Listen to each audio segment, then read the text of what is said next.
Sir, the last Kaya, time na may expected na major na protest, I recall several retired generals reached out to you and you met them. Has the same thing happened recently? no, no. So wala na pong nag-reach out ng mga retired generals.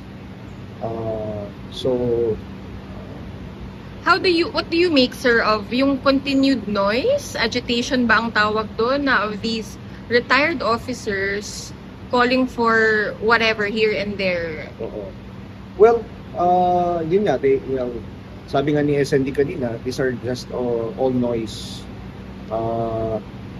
Pero sa atin po ay we will still be of assistance to the Philippine National Police. Tuloy-tuloy po yung pag-assist natin sa kanila when it comes to maintaining the peace and order, especially during activities like this, yung rallies. So for this November 16, 17, and 18, ang AFP po ay nakahanda na sumuporta sa ating Philippine National Police so that mapanatili natin yung kapayapaan and the peace and order. Any other further questions to our Chief of Staff na hindi pa na-address kanina during the interview with the SND? Sir, tama na yung supposed list of government officials and retired officials allegedly involved in destabilization efforts. It's being validated by the AFP. Yes.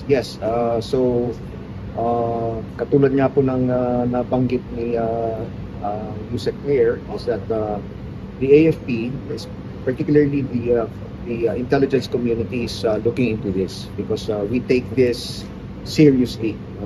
Kasi nga po pag may mga ganyan na sinasabing peace stabilization plots, ay syempre ay kailangan na tignan po natin na maigi ito. So far, sir, have we found something that really needs attention? Sa ngayon ay hindi pa po nagre-report sa akin ang intelligence community, but they are already doing their investigation, especially dun po sa mga active members ng armed forces in the Philippines. At dun po sa listahan kasi may isa na nakalagay doon. So yun po yung talagang tinitignan natin because we want to make sure na walang active member ng armed forces who will be involved in any of these non-constitutional activities. Sir, alam mo, hindi na natigil tong issue na to sa destabilization plot. Is it alarming po on your part? Ano bang implikasyon to sa AFP, sir? Well, sa ngayon, of course, kailangan magmatsyag tayo. Pantayan po natin itong mga reports na ito. But sa tingin naman po namin is that these are all political, no? Kaya't kami naman sa Armed Forces of the Philippines, we are really focused on our mandate, which is to defend our archipelago, protect our sovereignty and our sovereign rights. Kaya tuloy-tuloy po yung operations ng ating mga members ng Armed Forces of the Philippines. Marami tayong mga problema. Internal security operations, yung humanitarian assistance and disaster response, pag may mga bagyo, may mga earthquakes, may mga kalamidad, nandyan po ang ating armed forces. And of course, yung territorial defense. We have to really attend to those. So ito mong mga nangyayari dito sa ating bansa, nakasupport lang po kami sa Philippine National Police. Pero alarming na ba siya, sir? Hindi naman po, hindi naman. As far as we are concerned, yung mga rallies na ito, these are peaceful rallies. Sana nga po maging really peaceful dahil yun po ang pangako ng mga organizers na maging peaceful yung mga rally. Pero nananawagan kami sa kanila to secure, to police their ranks, to make sure na hindi po sila masingitan. Dahil may mga nagre-report po sa atin, pati na rin sa Philippine National Police na baka maaring masingitan sila. At may may mga infiltrators at baka may magpasabog ng granada. Nakakatakot po 'yun, ano? Yung mga peace-loving na mga kababayan natin ay baka masaktan sila sa mga ganito. So we are asking the organizers to really make sure na safe, peaceful yung kanilang mga rally. Pero nandyan po kami. We will assure them that we will be assisting them. No? Kaya nga po, sabi namin sa kasama namin ng Philippine National Police, kung meron pong mga emergencies, ay handa po kaming tumulong sa kanila. Pero anong status ng AFP? Naka-red alert na ito?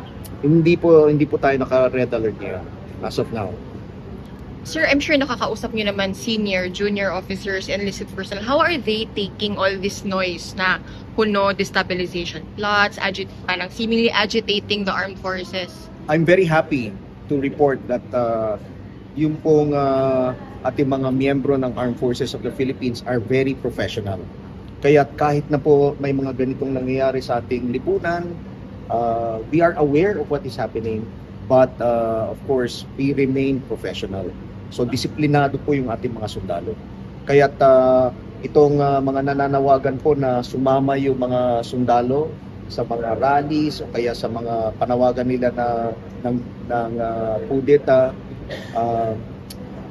wag na po kayong umasa na ang Armed Forces of the Philippines ay gagawa ng unconstitutional activities, or we will not resort to unconstitutional means to bring about change.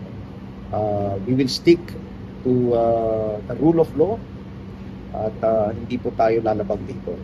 Hindi tayo magkukudeta, hindi tayo military punta. Dahil ang kawabaw po ay ang ating bansa pag ginawa po namin ito. Sir, sorry, clarify ko lang po, nabanggit niyo kanina, may mga intel po kayo na may nagbabalak na humalo doon sa mga grupo magrarally. Reports lang. May mga reports. Mga reports. Kaya kasama natin yung Philippine National Police dito na nag-iimbestiga. And then, yun nga po, no? Magdi-deploy yung ating Philippine National Police, pati na rin po ang Armed Forces of the Philippines to ensure the safety of those who will join the rallies.